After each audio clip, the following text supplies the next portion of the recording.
तो दोस्तों आज अक्टूबर की 6 तारीख है और ये देखिएगा, ये जो आप देख रहे हैं ये मेरा फर्स्ट फ्लोर है। तो मेरे पास सभी जगह पर पौधे हैं, नीचे ग्राउंड फ्लोर पर भी, फर्स्ट फ्लोर पर भी और दूसरी मंजिल पर भी, जो मैंने आपके साथ बहुत बार शेयर भी किए हैं। लगभग वह वीडियो अब मैं काफ़ी समय से वहीं पर शूट करता हूँ। लेकिन यहाँ पर क्या है, यहाँ पर थोड़ा सा आधे दिन की धूप रहती है अगर बात करूं तो इस तरफ के पौधों को, और कम देर की धूप रहती है, सुबह 10-11 बजे तक की धूप रहती है इस तरफ के पौधों को। तो अभी मौसम भी चेंज होने लगा है, तो चलते मौसम के मैंने कुछ चेंजेस किए हैं, कुछ प्लांट्स की एडजस्टमेंट जो है वो चेंज की है। क्या रीज़न है ये मैंने पहले भी आपके साथ बताया था, शेयर किया था कि ऊपर छत पर बहुत ज़्यादा प्लांट्स थे, जिस वजह से छत जो है वो थोड़ा सा कह सकता हूँ कि बहुत ज़्यादा कंजस्टेड सी नज़र आती थी, जंगल सा नज़र आता था, तो साफ़ सफाई भी नहीं हो पाती थी। इस वजह से मुझे चेंजेस करने बहुत ज़रूरी थे। तो मैंने ऊपर की छत से बहुत से पौधे नीचे लाए और इनको थोड़ा थोड़ा सा जो है वो एडजस्ट किया। अब थोड़ा सा देखने में सिमेट्री भी सुंदर लगती है, पौधे भी सुंदर लगते हैं। तो क्या क्या वैरायटीज़ एडजस्ट की हैं, क्या पौधे हैं, कितने पुराने हैं मेरे पौधे और कितने साइज़ के गमले में लगे हैं, ये सब आज की वीडियो में बताऊंगा। सबसे पहले तो ये मेरे वही स्टैंड हैं जो लगभग मैंने 2-3 साल पहले बनवाए थे। 3 स्टेप स्टैंड हैं, कुछ मेरे पास 2 स्टेप स्टैंड हैं, तो 2-3 साल पहले बनवाए थे, जिनके जो रेट्स हैं वो मैंने पहले भी बताया था कि डिपेंड करता है कि आप क्वालिटी लगा रहे हैं, क्या जो प्राइस है वो आयरन का है, जो लोहे का रेट रहता है उसका क्या दाम है, उन चीज़ों पर डिपेंड करता है। तो यहाँ पर तेज़ हवा नहीं चलती। हालांकि स्टैंड जब भी आप रेडी करवाते हैं आप कोशिश कीजिएगा उसके आगे की तरफ जो है वो सपोर्ट लगाना ज़रूरी रहता है। उससे जैसे अब ये ऊपर की तरफ गमले रहते हैं, ये डिसबैलेंस नहीं होते, गिरते नहीं हैं। तो यहाँ पर हवा का असर नहीं पड़ता, सीधी तेज़ हवा का, क्योंकि इधर ऊंची दीवार है, इधर की साइड में भी जो घर है वो बना है, तो इसलिए क्या है कि इधर की साइड में हवा का असर नहीं पड़ता। तो सबसे पहले ये देखिएगा, ये सारे जो मैंने प्लांट्स हैं ये सारे टॉप फ्लोर पर थे, इनको मैं नीचे लेकर आया हूँ, तो इनको यहाँ पर एडजस्ट किया। ऊपर इनको धूप भी तेज़ मिलती थी, बहुत ज़्यादा देर की मिलती थी, जो इनको नहीं चाहिए थी। तो चलिए एक साइड से शुरुआत करते हैं, दिखाता हूँ। सबसे पहले ये अरेलिया की छोटी वाली वैरायटी है, ये देखिएगा, ये पिछले 2-3 साल से पौधा मेरे पास है और इस तरह से कुछ इसकी जो शेप है वो अभी के लिए रेडी हो चुकी है। तो स्लो ग्रोइंग रहते हैं अरेलिया के पौधे, सेमी शेड को पसंद करते हैं। ये देखिएगा, इसको लगभग ये कह सकता हूँ पुराना मेरा एक गमला है और 8 इंच का गमला है। साथ में ही ये अरेलिया की दूसरी वैरायटी है, वेरीगेटेड वैरायटी, और ये देखिएगा इस तरह से चमकदार पत्तियां रहती हैं। ये भी मेरा एक पुराना पौधा है, लगभग 3 साल पुराना पौधा। तो यहाँ पर देखिए दोनों अरेलिया को एक साथ रखा है। ये सेमी शेड के प्लांट हैं, यहाँ पर 3-4 घंटे की इनको सुबह की धूप मिलेगी, ये अच्छे से ग्रो करते रहेंगे। ये भी गमले का साइज़ सेम है, वही 8 इंच का गमला। साथ में है फिलोडेंड्रॉन ब्राज़ील बोलते हैं इसको इसलिए ब्राज़ील बोलते हैं। देखिएगा इस तरह से इसमें वेरिएशन रहता है। कुछ जो नए गार्डनर्स रहते हैं इसको मनी प्लांट समझ लेते हैं, लेकिन ये मनी प्लांट से थोड़ा डिफरेंस रहता है इसमें, और हार्ट लीफ भी इसको बोला जाता है। इसकी पत्तियाँ कुछ कुछ इस तरह से दिल के आकार की भी देखने में लगती हैं। तो फिलोडेंड्रॉन ब्राज़ील है, बहुत सुंदर वैरायटी रहती है और सख्त जान रहती है फिलोडेंड्रॉन की ये वैरायटी। फिलोडेंड्रॉन वैसे भी बहुत हार्डी रहते हैं। अगर आप सेमी शेड में कुछ पौधे ग्रो करना चाहते हैं, फिलोडेंड्रॉन की वैरायटीज़ जो रहती हैं वो परफेक्ट रहती हैं सेमी शेड के लिए। तो ये लगभग वही 3-3 साल पुराने पौधे हैं। क्या था, इनके जो ग्रोथ है वो थोड़ी कम थी पिछले कुछ दिन से, क्योंकि इनको बहुत ज़्यादा छाया में रख दिया था। इनकी पत्तियों में चमक भी कम हो गई थी, इस वजह से। अभी देखिए ह्यूमिडिटी मिलने से इन पौधों की पत्तियां बड़ी बड़ी निकल कर आई हैं। तो वैसे नॉर्मली इनकी पत्तियां इतनी बड़ी बड़ी रहती हैं, आप इनको मॉस्टिक भी दे सकते हैं, सेम मनी प्लांट की तरह इनमें जो एरियल रूट्स हैं वो भी निकल कर आती है। तो इनका प्राइस थोड़ा सा नर्सरी में मनी प्लांट से कॉस्टली रहता है, लेकिन सुंदर दिखाई देते हैं। इसी की यहाँ पर बात करूँ, देखिए मैंने जो कटिंग है वो निकाल कर लगाई है, अभी परसों ही लगाई थी, तो अभी कटिंग जो है वो ग्रो नहीं की, लेकिन कर जाएगी बहुत जल्द।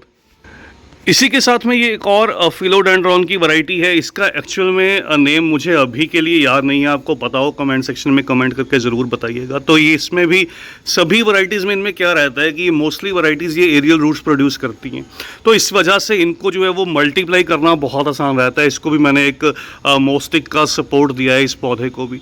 तो ये देखिए कुछ कुछ पान की पत्तियों की तरह लंबी लंबी सी इसकी पत्तियाँ रहती हैं। ये फिलोडेंड्रॉन है, ये कन्फर्म है, लेकिन नेम आप बता दीजिए लीजिएगा मुझे, वैसे मैं गूगल लेंस पर सर्च कर भी लूँगा, तो भूल जाता है कई बार जो नेम रहता है। नीचे है स्पाइडर प्लांट। स्पाइडर प्लांट ये मेरा बहुत पुराना है, बीच में से बहुत से टाइमली जो रनर्स हैं वो निकलते रहते हैं, तो हालांकि बहुत ज़्यादा मैंने प्रोपोगेट नहीं किए, कहीं कुछ बार जो है वो झुलस जाते हैं। तो ये थोड़ा सा ज़्यादा तेज़ धूप में लगा था, इस वजह से थोड़ा सा इसकी पत्तियाँ जलने भी लगी, लेकिन अभी जो ग्रोथ है फिर से निकल कर आई है।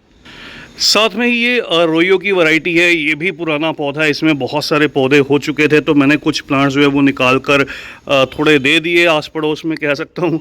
तो इसमें से थोड़े से प्लांट्स जो हैं वो कम कर दिए ताकि पौधा थोड़ा सा कंजस्टेड ना रहे। और ये रेडिश या पर्पलिश वाली वैरायटी है, ग्रीन पर्पलिश, इसमें और भी कलर्स आते हैं जो बहुत सुंदर लगते हैं। प्रोपोगेशन बहुत आसान रहती है इन सभी पौधों की, लगभग 8 इंच के गमले में है, इस तरह से कटिंग कट करके लगा लीजिए, आसानी से चल जाता है।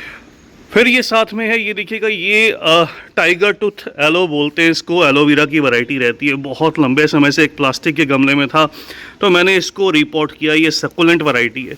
तो ये देखिएगा, ये खूबसूरती रहती है इस पौधे की, बहुत घना सा एक पौधा डेवलप हो जाता है, बहुत फास्ट ग्रोइंग कह सकता हूँ, एक सकुलेंट है। तो मैंने पिछले कुछ दिनों में कुछ एक दोस्तों को इसके प्लांट्स जो है वो गिफ्ट भी भेजे हैं, जिन्होंने मुझसे कुछ एडेनियम के पौधे परचेज़ किए, उनको मैंने साथ में इसके कुछ पौधे जो है वो गिफ्ट भी भेजे हैं। नीचे की रो में है एग्लोनीमा के पौधे। एग्लोनीमा सिल्वर क्वीन इसको बोलते हैं, सिल्वरी इसकी लाइंस रहती हैं इसके अंदर, और इसके बहुत से पौधे निकल आए थे, मैंने मल्टीप्लाई किया है प्लांट को। अभी के लिए केवल कटिंग जो है इसमें प्लेस कर दी हैं, 2-3 पौधे इसमें ऑलरेडी ग्रो कर चुके थे, दूसरी कटिंग्स लगा दी, थोड़ा सा पौधा हरा भरा दिखाई देगा। साथ में ये स्नो वाइट है, इसको स्नो वाइट बोलते हैं, एग्लोनीमा स्नो वाइट। तो इस तरह से देखिए, इसमें कुछ लीव्स रहती हैं, इसके बहुत से पौधे मेरे पास नीचे भी लगे हैं। तो बहुत हार्डी वैरायटीज़ रहती हैं, ये इजली थोड़ी सनलाइट को भी टॉलरेट कर जाती हैं, और बताऊं तो बहुत जल्दी मल्टीप्लाई भी कर जाती है। फिर ये फाइकस बेंजामिन है, फाइकस बेंजामिन इसको बोलते हैं, और ये देखिएगा, इसमें ये वेरीगेटेड लीव्स जो हैं वो निकल कर आती हैं। और इधर कॉर्नर में ये पार्लर पाम था। पिछले कुछ दिनों में क्या हुआ, जब बहुत ज़्यादा बारिश रही तो इसकी कुछ पौधे जो नीचे से और बहुत सारे पौधे थे वो गल से गए थे, तो अभी केवल सिंगल प्लांट बचा है। सिंगल से ही इसके और भी नीचे से फिर से जो प्लांट्स हैं वो मल्टीप्लाई हो जाएंगे, नए पौधे निकल आएंगे। तो इनको लगभग 6 इंच के गमलों में जो है वो ग्रो किया गया है। साथ में मेरा ये साइकस पाम है। साइकस पाम ये बहुत पुराना है मेरा, इसको कंगी पाम भी बोलते हैं। देखिएगा, ये इसका रूट वॉल है, तो बहुत मैच्योर पौधा है। अभी इसमें जो नई ग्रोथ है वो निकल कर नहीं आई, बहुत जल्द फरवरी मार्च के मौसम में इसमें जो नई शूट्स हैं वो निकल कर भी आएंगी। थोड़ा सा फैलाव में था तो मैंने इसको थोड़ा बांध दिया। इधर बात करूं तो ये मेरा सबसे पुराना पौधा है, जो क्रिसमस ट्री का, जिसको एरोकेरिया बोलते हैं। तो ये देखिए, बहुत लंबी सी हाइट में जा चुका है, तो गमलों के पीछे लगाना ज़रूरी था, जो भी थोड़ी बहुत हवा चले उससे ये डिसबैलेंस ना हो, क्योंकि लंबे पौधे कई बार डिसबैलेंस हो जाते हैं। तो लगभग 10 फीट से ऊपर की हाइट में ये ऑलरेडी जा चुका है। इस वाले स्टैंड पर फैन पाम है, चाइना पाम भी जिसको बोलते हैं। तो ये देखिएगा, इसकी बड़ी बड़ी पत्तियां रहती हैं इस तरह से। कुछ तो 5 पौधे एक साथ कुछ 10 इंच के गमलों में लगे हुए, कुछ नीचे की पत्तियां थोड़ा सा कह सकता हूँ झुलस गई थी गर्मी के मौसम में, ज़्यादा गर्मी के चलते, तो मैं इनको रिमूव कर दूंगा। पौधे हालांकि बहुत हेल्दी से ग्रोथ कर रहे हैं। और यहाँ पर ये फॉक्सटेल है। फॉक्सटेल मैंने पहले भी शेयर किया आपके साथ। और नीचे की रो के अंदर जो है वो मेरे बहुत से पौधे हैं, ये स्नेक प्लांट सेंसेवेरिया के। तो ये वेरीगेटेड वाली वैरायटी है, बहुत सारे पौधे इसमें से मल्टीप्लाई हो चुके हैं। साथ में यहाँ पर ये देखिएगा, ये स्प्लिट लीफ फिलोडेंड्रोन है, इसको स्प्लिट लीफ बोलते हैं। इसकी पत्तियाँ बहुत बड़ी रहती हैं, और ट्री फिलोडेंड्रोन भी कुछ इसको बोलते हैं। तो ये इस तरह से वैरायटी रहती है। ये देखिएगा, बहुत बड़ी बड़ी पत्तियाँ रहती हैं। इसमें भी क्या रहता है, ये रूट्स निकल कर आती हैं। मैं दिखाता हूँ आपको, ये इस तरह से इतनी लंबी लंबी रूट्स हैं इसकी, कि गमले में से ऐसे बाहर आ जाती हैं और ज़मीन पर फैलने लगती हैं। तो इन रूट्स को कट करना, रिमूव करना बहुत ज़रूरी रहता है। देखिएगा, अभी ये चिपकने भी लगी हैं जो दीवार के आसपास। तो इनको अगर आप थोड़ा सा भी ढिलाई छोड़ देंगे तो ये ज़मीन के अंदर जाने को हो जाती है, इसलिए इनको कट करना बहुत ज़रूरी रहता है। तो ये देखिए, ये रूट्स हैं भाई जो बड़ी बड़ी निकल चुकी हैं इस पौधे में से, तो मैं साथ के साथ ही इनको जल्द कट भी कर दूँगा। इसी के पीछे मेरा एक और ये एरोकेरिया क्रिसमस ट्री का पौधा है। देखिए कितना भरा हुआ ये प्लांट है। इसको लगभग आधे दिन की धूप मिलती है। जो मेरे दोस्त कहते हैं इनको सनलाइट नहीं चाहिए, तो देखिएगा जितनी अच्छी सनलाइट मिल रही है उतनी अच्छी कैनोपी इसकी डेवलप हुई है। लगभग 3-4 साल से है, लेकिन छोटे गमले में लगा है, 8 इंच के गमले में। इस वजह से इसकी जो ग्रोथ है वो थोड़ी स्लो कह सकता हूँ। ये जो पौधा है मेरा, ये टॉप फ्लोर पर था, अब इसको मैं नीचे लेकर आया हूँ। ये मेरा आपने पहले भी देखा है कि प्लूमेरिया पुडिका का पौधा है। तो प्लूमेरिया का पौधा है, प्लूमेरिया की वैरायटी है, बहुत सारे फूल खिल रहे हैं। ये वही पौधा है जो पहले छत पर रखा था, अभी गमला टूट गया था कुछ दिन पहले, तो गमले को भी जो है वो चेंज कर दिया। इधर चंपा के दूसरे पौधे भी मैं नीचे ले आया हूँ, उसको नाग चंपा बोलते हैं, इसको डोक चंपा बोल देते हैं। तो ये देखिएगा, इसमें भी बहुत अच्छी फ्लरिंग हो रही है। इसकी रिपोर्टिंग की थी मैंने अभी 4-5 दिन पहले, तो रिपोर्ट किया था। बहुत छोटे गमले में रूट्स बार बार जो है वो गमले से बाहर आ जाती थी। ये मेरे जिनसिंग फाइकस के पौधे हैं, फाइकस के 6 पौधे हैं मेरे पास। इस तरह के जो बॉन्साई रेडीमेड मिल जाते हैं, तो ये 4 पुराने पौधे हैं, लगभग 2-2 साल से ऊपर हो चुके हैं मेरे पास, तो इनको भी रिपोर्टिंग की रिक्वायरमेंट है। और ये सारे के सारे शैलो ट्रे में लगे हुए प्लांट हैं। इधर ये मेरे 3 बोगनविलिया के पौधे हैं, बहुत पुराने पौधे, जो मैंने आपके साथ बहुत बार शेयर भी किए। इनके ऊपर जब फूल आते हैं बहुत भरकर आते हैं, तो अभी भी फूल जो है वो खिलना स्टार्ट हो चुके हैं, बहुत जल्द फिर से भरकर खिलने लगेंगे। उसके बाद ये रेस्ट या डोरमेंसी में चला जाएगा। इधर मेरे वही 2 और पौधे आ जाएंगे, ये वाले रेड और वाइट वैरायटी के हैं। इनमें से एक पौधे को रिपोर्ट कर दिया गया है, दूसरे की रिपोर्टिंग अभी बाकी है। और ये मेरा बोगनविलिया का पुराना जो बॉन्साई है, जो मैं काफ़ी समय से रेडी कर रहा हूँ। ये देखिएगा, इसमें अभी जो फ्लावरिंग है वो चल रही है, वाइट कलर में इसमें फ्लावर्स रहते हैं। बहुत सुंदर सा एक छोटा सा मिनी ट्री जो है ये डेवलप हो चुका है। कुछ मैंने पॉट्स खाली रखे हैं सीजनल पौधों के लिए, बहुत जल्द इसमें पिटूनिया या गुलदाउदी के जो पौधे हैं वो ग्रो करूंगा। इधर की साइड में बात करूं तो यहाँ पर ये मेरे देसी हिबिस्कस का पौधा है। कई बार क्या होता है कि नेम जो है वो वीडियो बनाते बनाते माइंड में से एकदम से स्किप कर जाता है। तो देसी हिबिस्कस का पौधा है, पुराना मैच्योर पौधा है। ये भी इसमें लगातार फूल खिलते रहते हैं, कलियां आती रहती हैं, अभी भी खिल रहे हैं 3 फूल, और कुछ कलियां भी बहुत सारी निकल रही हैं।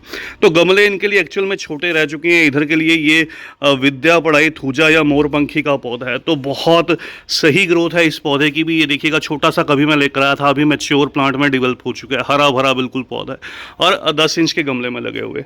और ये वाले भी पौधे मैं नीचे ले आया हूँ छत से। इधर ये देखिएगा, ये मुसंडा येलो है, इसको मुसंडा बोलते हैं, ड्वार्फ वैरायटी है, येलो वैरायटी है। इधर ये मधुमालती की हाइब्रिड वैरायटी है। तो ये लगभग वही 8 इंच 10 इंच के गमलों में है। और इस तरफ ये वाला जो पौधा है, ये मेरा एक, जो आप कह सकते हैं कि बॉक्सवुड का जो मैं बॉन्साई डेवलप कर रहा था, फिलहाल उसकी एक टॉपियरी में कन्वर्ट कर रहा हूँ उसी को। और इधर ये फाइकस आइलैंड के हैं। देखिए, ज़्यादा तेज़ धूप के चलते कई बार पत्तियाँ झुलसने लगती हैं। इसकी भी पत्तियाँ जो हैं वो झुलसने लगी हैं। जैसे मैंने बताया था कि सुबह के शाम के टेम्परेचर में थोड़ा सा फ्लक्चुएशन हुआ है, इस वजह से कुछ पत्तियां पीली पड़ती हैं, कुछ झुलसने लगती हैं। तो ये रहता है क्योंकि धूप बहुत तेज़ है, शाम के समय एकदम से ठंडक हो जाती है, तो इस वजह से ये क्लाइमेट चेंज कह सकता हूँ, ये थोड़ा इफेक्ट करता है पौधों पे। और ये वाला पौधा प्राइड ऑफ चाइना है, बहुत बढ़िया से फ्लरिंग करता है। अभी इसकी ट्रिमिंग की थी, ट्रिमिंग के बाद जो नई ग्रोथ है वो निकल कर आई है। और वीडियो को एंड करने से पहले ये देखिएगा, ये मैंने ग्राफ्टिंग की थी अडेनियम के पौधों की, जो सक्सेस हो चुकी है। इधर एक ग्राफ्टिंग थोड़ा रात के समय की थी, तो थोड़ा सा हवा ले गया पौधा, तो मैं आपके साथ जल्द शेयर भी करूंगा। क्या गलतियां हम कई बार कर जाते हैं, जाने अनजाने, पता नहीं रहता।